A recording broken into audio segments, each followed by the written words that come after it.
दोस्तों नमस्ते। Commerce academy 2.0 में आप सभी का स्वागत है। आज बेहद ही खास क्लास आपकी होने वाली है क्योंकि इसके अंदर हम आज कोरिलेशन यानी सहसंबंध के बारे में बात करेंगे। इसके कौन कौन से मेथड्स हैं, इसकी क्या डेफिनेशन रहती हैं और इसके कौन कौन से फॉर्मूले हैं, आज पूरी इस क्लास के अंदर बात करने वाले हैं। तो पूरी क्लास को आप आखिर तक जरूर देखिए। जो भी स्टूडेंट हमारे इस कॉमर्स एकेडमी 2.0 चैनल पर नए हैं तो प्लीज़ हमारे चैनल को लाइक, शेयर एंड सब्सक्राइब जरूर कीजिएगा। चलो आज की क्लास स्टार्ट करते हैं। हम सबसे पहले इसके प्रकार टाइप्स के बारे में बात करते हैं कि सहसंबंध के कौन कौन से प्रकार होते हैं। तो देखिए, सबसे पहला जो प्रकार होता है वो होता है बिंदु रेखीय विधि। जो आपका मेथड होता है वो ग्राफिक्स मेथड के द्वारा आपका पहला टॉपिक होता है बिंदु रेखीय विधि, ठीक है। और सेकंड होता है आपका गणितीय विधि यानी मैथमेटिकल मेथड्स। ध्यान रखना है ना, दो मेथड होते हैं, पहला है बिंदु रेखीय विधि और सेकंड रहेगा आपका मैथमेटिक्स मेथड, है ना, गणितीय विधि। ध्यान रखना, फर्स्ट मेथड के दो टाइप्स होते हैं। पहला है आपका विक्षेप चित्र और सेकंड है आपका साधारण बिंदु, यानी इसे बोलते हैं, आप बोलते हैं स्केटर डायग्राम और इसे बोलते हैं सिंपल ग्राफिक्स मेथड। एक एक चीज़ को आप अपने कॉपी और पेन लेकर बैठिए और नोट करते चलिए। इससे जो अच्छी क्लास आपको कहीं नहीं मिलने वाली है, क्योंकि इसके अंदर आपको मैं डायग्राम भी याद नहीं कराऊंगा, साथ के साथ आज की क्लास के अंदर तुम्हें फॉर्मूले भी याद करवा दूंगा। अगर तुम्हें फॉर्मूले याद नहीं होते हैं तो मुझे कमेंट बॉक्स में जरूर लिखिएगा कि सर मुझे आज फॉर्मूले याद नहीं हुए। अगर नहीं होते हैं तो वास्तव में मुझे जरूर लिख के बताइएगा, और अगर हो जाते हैं, अगर आपको याद, तो भी कमेंट बॉक्स में जरूर लिखिएगा कि सर आपकी क्लास बहुत अच्छी रही है और आज आपने जिस तरीके से हमें पढ़ाया है, जिस फॉर्मूले में आपको मैंने, जिस ट्रिक से आपने हमें फॉर्मूला याद करवाया है वो हमें याद हो गए हैं। तो जरूर लिखिएगा। चलिए स्टार्ट करते हैं। देखिए, सहसंबंध का मतलब होता है कोरिलेशन। सबसे पहला मेथड क्या है? बिंदु रेखीय विधि। क्या है? बिंदु रेखीय विधि। और दूसरा है गणितीय मेथड यानी मैथमेटिक मेथड। देखिए, बिंदु रेखीय मेथड के अंदर ध्यान रखना, एक तो है विक्षेप चित्र है आपका और सेकंड है आपका साधारण बिंदु, ठीक है। अब सबसे ज़्यादा इंपॉर्टेंट जो बात करते हैं वो चलता है आपके गणितीय मेथड के अंदर। ध्यान रखना, बहुत ही इंपॉर्टेंट। इसके अंदर तुम्हारे चार टाइप्स होते हैं। पहला है काल्पेशन, जो काल्पेशन सहसंबंध गुणांक, यानी काल्पेशन के आधार पर सहसंबंध गुणांक ज्ञात करना। पहले इनके नाम के बारे में चर्चा करेंगे, फिर इसके फॉर्मूले के बारे में चर्चा करेंगे, ठीक है। पहला है काल्पेशन सहसंबंध गुणांक, दूसरा है स्पेयरमैन की कर्मांतर रीति। स्पेयरमैन की कौन सी? कर्मांतर रीति, है ना, ध्यान रखना। और तीसरा जो है संगामी विचलन रीति, और जो फोर्थ नंबर पर है तुम्हारी न्यूनतम वर्ग रीति। तो देखो, आपको एक स्टेप बाय स्टेप चलना है। ध्यान से देखिए, पहले सबसे पहले बात करते हैं सहसंबंध। सहसंबंध किसी दो श्रेणियों के बीच में जो मध्य क्या कहता है, संबंध को दर्शाता है ना। किसी भी दो श्रेणियों के मध्य, x और y के मध्य, किसी भी दो श्रेणियों के मध्य क्या दर्शाता है? संबंध को दर्शाता है। उसे हम क्या कहते हैं? कोरिलेशन कहते हैं। क्या कहते हैं? कोरिलेशन या सहसंबंध कहते हैं। अब इसके मेथड की बात करते हैं तो बिंदु रेखीय विधि और सेकंड है इसका गणितीय विधि यानी ग्राफिक्स मेथड और मैथमेटिकल मेथड। ग्राफिक्स मेथड के अंदर हम बात करेंगे, इसके अंदर जो हम ग्राफिक्स के अंदर बात करेंगे विक्षेप चित्र और साधारण चित्र, और गणितीय के मेथड के अंदर बात करेंगे, गणितीय विधि के अंदर बात करेंगे काल्पेशन का सहसंबंध गुणांक, स्पेयरमैन का कर्मांतर रीति और संगामी विचलन रीति, न्यूनतम वर्ग रीति। यहां तक समझ में आया? तो प्लीज लाइक करते चलिए, आप सभी लाइक करते चलिए ऊपर, और कमेंट भी करते चलिए कि सर हमें समझ में आ रहा है या नहीं आ रहा, ठीक है। चलते रहिए। अब देखो आगे देखो, काल्पेशन सहसंबंध गुणांक, स्पेयरमैन का कर्मांतरण रीति, संगामी विचलन रीति और न्यूनतम वर्ग रीति बहुत ही ज्यादा इंपॉर्टेंट है। आप सुन लेना, जो भी स्टूडेंट कॉलेज के हैं या भी जो भी स्टूडेंट एग्जाम, कॉम्पिटिशन एग्जाम की तैयारी कर रहे हैं, उनके लिए ध्यान से कान खोल के सुन लीजिए कि जो स्टूडेंट अपने कॉलेज की या कॉम्पिटिशन एग्जाम की तैयारी कर रहे हैं, ये जो काल्पेशन सहसंबंध गुणांक, स्पेयरमैन यानी जो आप बोलते हैं रैंक, जो कोरिलेशन बात कर सकते हैं, कॉनकरेंट डेविएशन जो है, और लिस्टेड स्क्वायर मेथड जो है, बहुत ही इंपॉर्टेंट होने वाला है। अगर इसको आप समझ गए तो आपका कहीं पर भी क्वेश्चन गलत होने वाला नहीं है। तो सबसे पहले हम फॉर्मूले के बारे में बात करेंगे कि फॉर्मूले क्या क्या होते हैं। इसके ज़्यादा कोई क्वेश्चन एग्जाम के अंदर इतने इंपॉर्टेंट है नहीं, इतने इंपॉर्टेंट एग्जाम के अंदर इसके क्वेश्चन आते नहीं। सबसे ज़्यादा जो इंपॉर्टेंट होने वाला वो काल्पेशन का सहसंबंध गुणांक होगा। इसके अंदर बड़ा सा फॉर्मूला है, इतना बड़ा फॉर्मूला है, आपको चुटकी भर याद करवा दूंगा, ध्यान देना। फिर आपको बात करूंगा स्पेयरमैन का कोटि सहसंबंध गुणांक, ध्यान रखना। फिर कॉनकरेंट डेविएशन मेथड बता दूंगा और लिस्टेड स्क्वायर, सब के ट्रिक के साथ याद करवाऊंगा। तो देखें, आज आपको ये जो डायग्राम याद हो गया। सबसे पहले सहसंबंध कितने मेथड होते हैं? दो होते हैं। कौन कौन से? बिंदु रेखीय विधि और गणितीय विधि। बिंदु रेखीय के दो मेथड होते हैं, विक्षेप विधि और साधारण बिंदु, ठीक है ना। और सेकंड बात करते हैं गणितीय विधि के अंदर चार प्रकार होते हैं। कौन कौन से? काल्पेशन का सहसंबंध गुणांक, स्पेयरमैन का कर्मांतरण विधि और आपका जो है संगामी विचलन रीति और जो है न्यूनतम वर्ग रीति। इसे बोलते हैं इंग्लिश में काल्पेशन मेथड्स, ठीक है। इसे बोलते हैं स्पेयरमैन का जो रैंक कोरिलेशन, इसे बोलते हैं कॉनकरेंट डेविएशन और इसे बोलते हैं लिस्टेड स्क्वायर मेथड, ठीक है। चार प्रकार है, चारों के फॉर्मूले आपको मैं अभी याद करवाता हूँ, चलो देखते हैं। जिसको फॉर्मूले याद हो जाते हैं प्लीज़ हमारे कमेंट बॉक्स में कमेंट जरूर कीजिएगा और बताइएगा कि आपको मेरी क्लास कैसे लगी। ठीक है, चलिए भूलना मत, ध्यान रखना, इसको आप भूलोगे नहीं। देखिए अब बात करता हूँ मैं आपके सामने फर्स्ट हमारा मेथड है गणितीय विधि, यानी मैथमेटिकल मेथड के जो 4 टाइप्स है उसके मैं आपको 2 फॉर्मूले एक्स्ट्रा याद करवाऊंगा, कम नहीं करवाऊंगा, ये भी बात थोड़ा ध्यान रखना। गणितीय विधि के अंदर हम पहले जो बात करेंगे, पहला जो टाइप्स है उसकी मैं बात करता हूं, वो रहेगा आपका काल्पीशन का सहसंबंध गुणांक। ध्यान से देखिए, बोर्ड पर ध्यान रखिए, लिखना बाद में, पहले समझ लीजिए। काल्पीशन का सहसंबंध गुणांक, काल्पीशन का सहसंबंध गुणांक, जिसको समझ में आ जाए प्लीज़ लाइक जरूर कीजिए, शेयर जरूर कीजिए, कमेंट जरूर कीजिए। काल्पीशन सहसंबंध गुणांक, देखिए ये हमारा पहला मेथड है, ध्यान से देखना। इसका मैं आपको फॉर्मूला याद करवाऊंगा, बहुत बड़ा फॉर्मूला है, अगर आप बुक्स की लैंग्वेज में जाओगे आप अटक जाओगे, भूल जाओगे। तो ध्यान से देखिए, इसका बड़ा वाला फॉर्मूला क्या है। इसका फॉर्मूला है काल्पीशन सहसंबंध गुणांक को, इसे हम जो है डिनोट करते हैं आर से। सहसंबंध जो है आपका, इस सहसंबंध को कोरिलेशन से किससे डिनोट करते हैं, आर से। तो ध्यान रखना, ये जो सहसंबंध है इसे हम किससे डिनोट करते हैं, आर से प्रदर्शित करते हैं। ये इसका क्या है, चिन्ह है, क्या है इसका चिन्ह है। देखिए आर निकालने का फॉर्मूला क्या होगा, सिग्मा, सिग्मा का मतलब होता है सम, सम का मतलब होता है जोड़ना, है ना। सिग्मा डी एक्स, याद रखना, sigma D X D Y into N. क्या याद रखोगे, इतना याद रखो पहले, sigma D X D Y into N minus sigma D X D Y into N minus sigma, इसको इन जो बड़ा पद है, ये sigma D X D Y, इन बड़े पद को 2 भागों में तोड़ दो, तो सिग्मा डी वाई, तो सिग्मा डी एक्स, ये जो है ना, इसको सिग्मा डी एक्स इंटू, इनको 2 भागों में बांट दो, सिग्मा डी वाई। यहाँ तक समझ में आया सभी को। तो वापस देखिए, आर निकालने का फॉर्मूला क्या होता है, sigma D X D Y into N, sigma D X D Y into N minus, इन पूरे चर को 2 भागों में बांट दीजिए, 2 टुकड़ों में बांट दीजिए। तो ये क्या बन जाएगा, सिग्मा डी एक्स बन जाएगा, ये रहा, और यहाँ पर सिग्मा डी वाई बन जाएगा। तो 2 भागों में बांट दिया। अब क्या बनाओगे, डिवाइड बाई, भाग करोगे, किसका करोगे, रूट। ध्यान रखना, बड़ा फॉर्मूला है और देखते चलिए, आपको समझ में आ जाएगा। नहीं आए तो कमेंट बॉक्स में बताइए, मुझे सर समझ में नहीं आया, मैं वापस समझाने के लिए तैयार हूँ। तो देखिए, sigma D X D Y into N minus sigma D Y into sigma D X D Y. अब देखिए, ये जो चर था इसको मैंने 2 भागों में बांट दिया, सिग्मा डी एक्स का डी एक्स आ गया और सिग्मा डी वाई का डी वाई आ गया। अब देखिए यहाँ पर क्या करना है, ये वाला जो पद है डी एक्स वाला, यहाँ पर लिखना है sigma D X into N minus sigma D X. देखो इसको 2 बार लिखना है, सिग्मा डी एक्स, ये वाला जो चर है ना, इसको यहाँ लिखना है sigma D X into N minus sigma D X. फिर क्या करना है, यहाँ पर लिखना है स्क्वायर और इसके ऊपर ब्रैकेट लगाकर लिखना है होल स्क्वायर। ध्यान रखना, sigma D X square into N minus sigma D Y का होल स्क्वायर, और फिर क्या करना है, इंटू करना है। अब वापस जो फॉर्मूला ऐसे कैसे है, वाई का भी लिखना है। तो ध्यान से देखिए, रूट लगाओगे, फिर देखना sigma D Y into N minus sigma D Y. देखिए यहाँ पर क्या लिखोगे, स्क्वायर और यहाँ पर होल स्क्वायर। सुनना, यहाँ पर स्क्वायर रहेगा और यहाँ पर क्या होगा, होल स्क्वायर होगा, किसका, डी एक्स का स्क्वायर, और यहाँ पर क्या होगा, डी एक्स का होल स्क्वायर, और यहाँ पर डी वाई का स्क्वायर, और यहाँ पर होगा डी वाई का होल स्क्वायर। वापिस समझिए इस फॉर्मूले को, वापस बता देता हूँ, sigma D X D Y into N minus, इस चर को हम 2 भागों में बांटेंगे, sigma D X into sigma D Y. अब देखिए बटे में क्या करेंगे, डिवाइड में क्या करेंगे, सिग्मा, ये वाला जो चर है, ये वाला जो सिग्मा डी एक्स है, इसको क्या करेंगे, एक बार तो स्क्वायर करेंगे, सिग्मा डी एक्स का स्क्वायर इंटू एन, ये वाला इंटू एन, सेम ये वाला कंडीशन ये वाली रहेगी यहाँ पर, देखो इंटू एन माइनस, है ना। तो sigma D X square into N minus, अब इसका क्या करेंगे, एक बार स्क्वायर, एक बार होल स्क्वायर, एक बार स्क्वायर और एक बार होल स्क्वायर कर देंगे, ठीक है ना। अब देखिए इंटू, अब सिग्मा डी एक्स ये हमारे पास कंप्लीट हो गया। अब देखो सिग्मा डी वाई, तो sigma D Y into N minus sigma D Y, एक बार स्क्वायर और एक बार होल स्क्वायर। ये आपका जो है काल्पीशन सहसंबंध गुणांक का फॉर्मूला हो गया है। समझ में आया सभी को। तो चलिए आगे देखते हैं। अब इसके अंदर जो है बात करते हैं सहसंबंध गुणांक की बात करते हैं। सहसंबंध गुणांक कैसे निकालते, ध्यान रखना, सहसंबंध गुणांक कैसे निकालते, ध्यान रखना।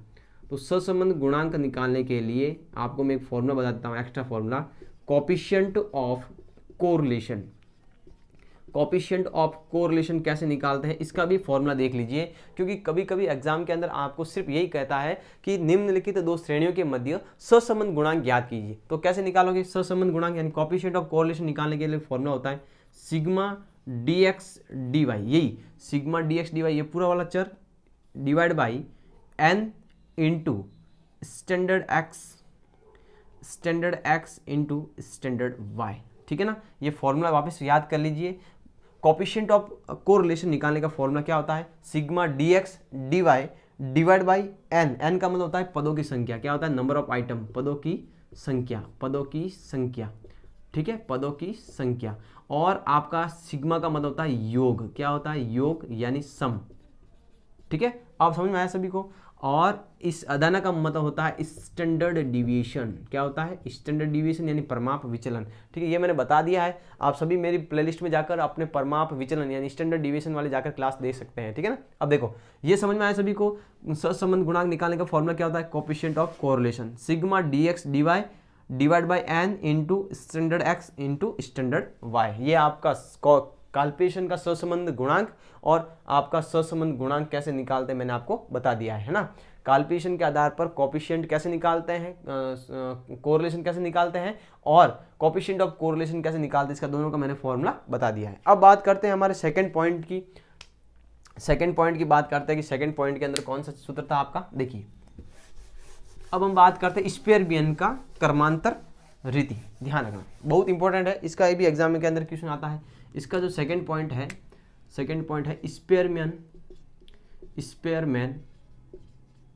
स्पेयरमैन की कर्मांतर रीति, यानी इसे बोलते हैं रैंक कोरिलेशन। क्या बोलते हैं रैंक कोरिलेशन, बहुत ज़्यादा इंपॉर्टेंट है, ध्यान रखना। एग्जाम के अंदर आपको इसका एक दूसरा नाम भी देखने को मिलता है हिंदी मीडियम वालों के लिए, कोटि, स्पेयरमैन की कोटि रीति, ध्यान रखना। स्पेयरमैन की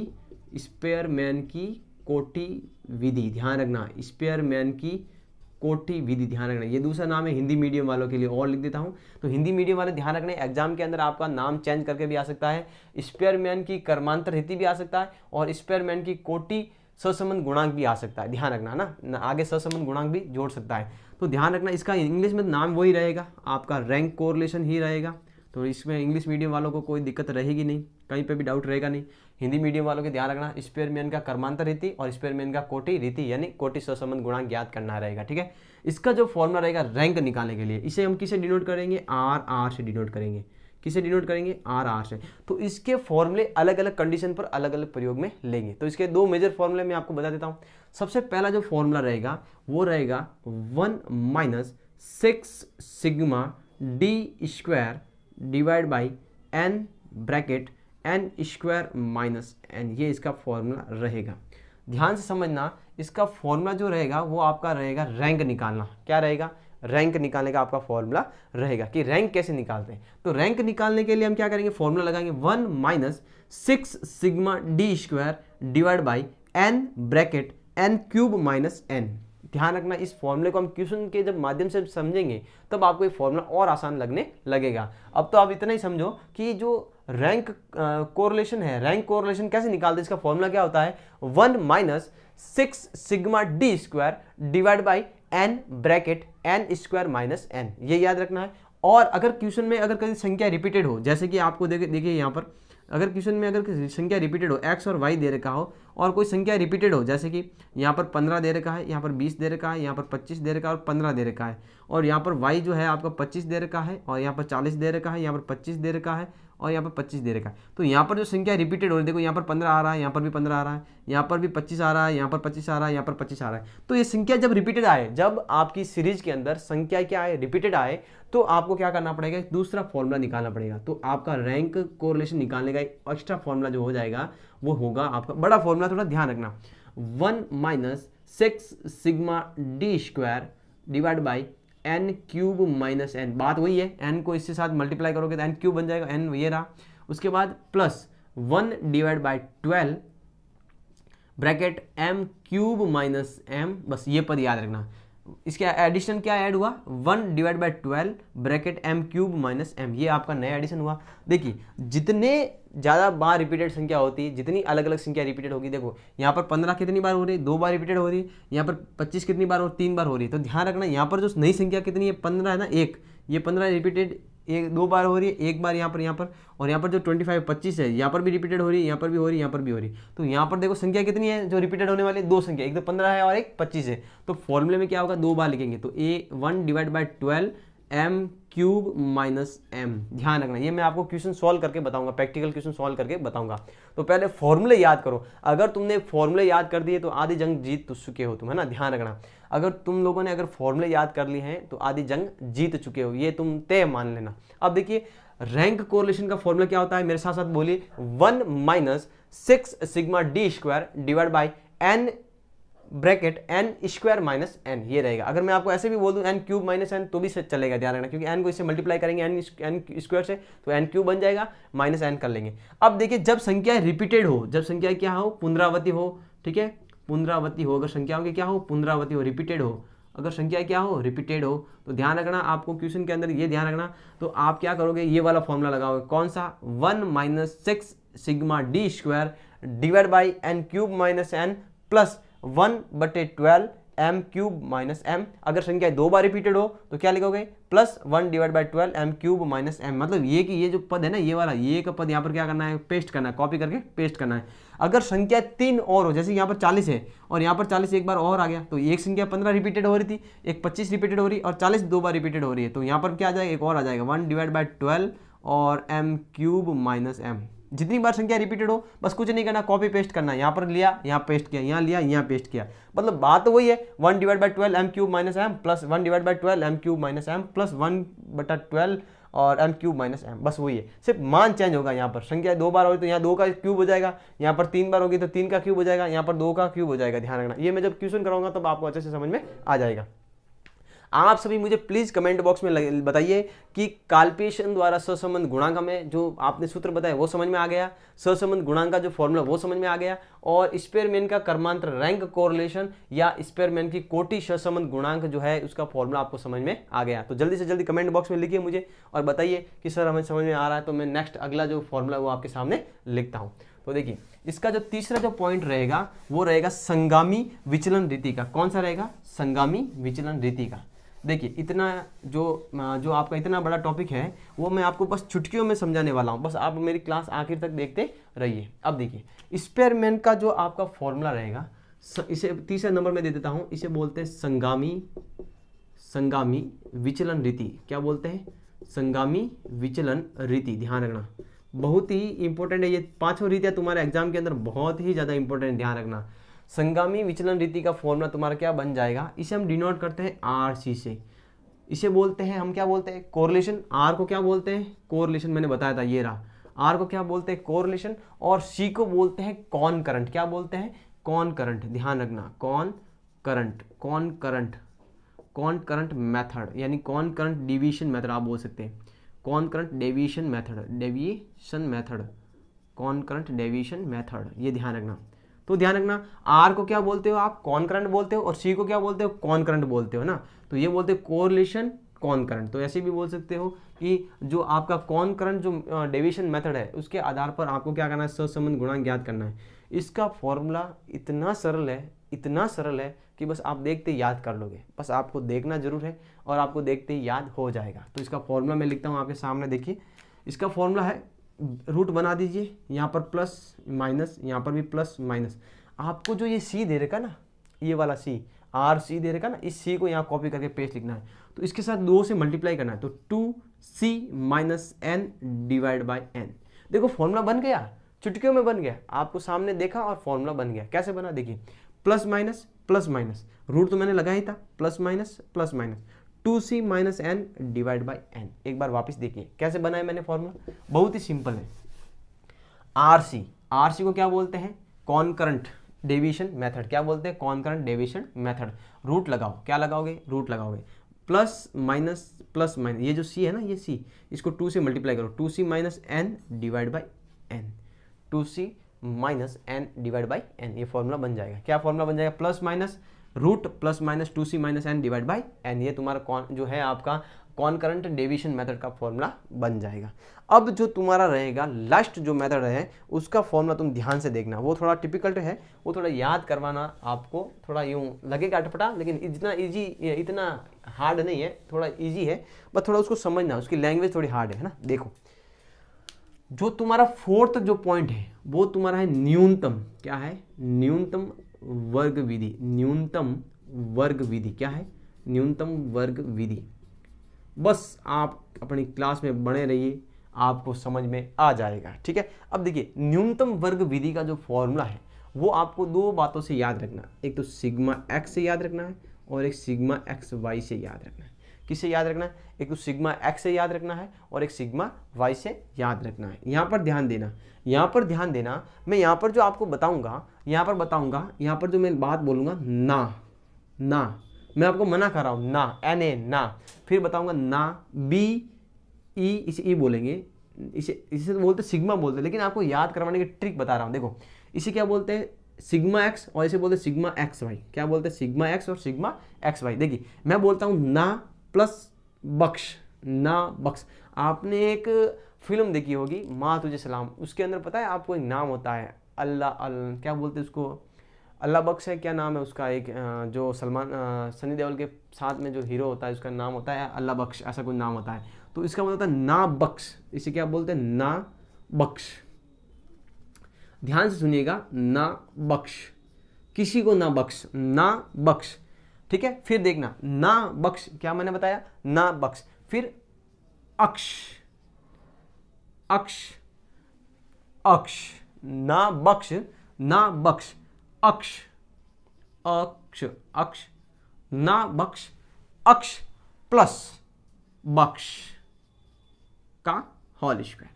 वापिस समझिए, ना बख्श प्लस अक्ष प्लस बख्श,